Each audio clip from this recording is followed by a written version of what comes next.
Бір күні жаздың ыстық күнінде алаңқайда шегіртке мен құмырсқа кездесіп қалады. Шегіртке шаттана ән салып секіріп жүреді, ал құмырсқа күн сайын дән жинап, қыста аш қалмас үшін тынымсыз еңбек етеді. Несі осылай жасайсың?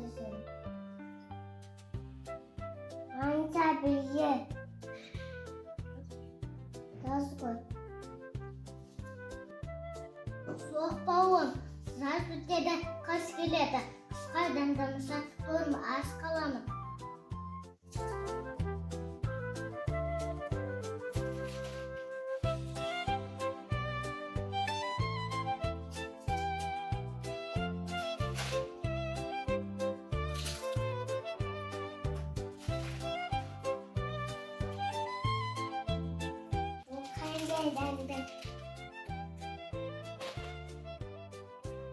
Шегіртке неге табиғаттың бәрін ластаттадың?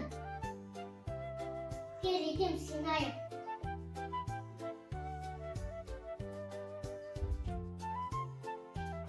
Араға уақыт салып қыс келеді. Қар жауып аяз басталады. Шегіртке тоңып, ашығып қалады.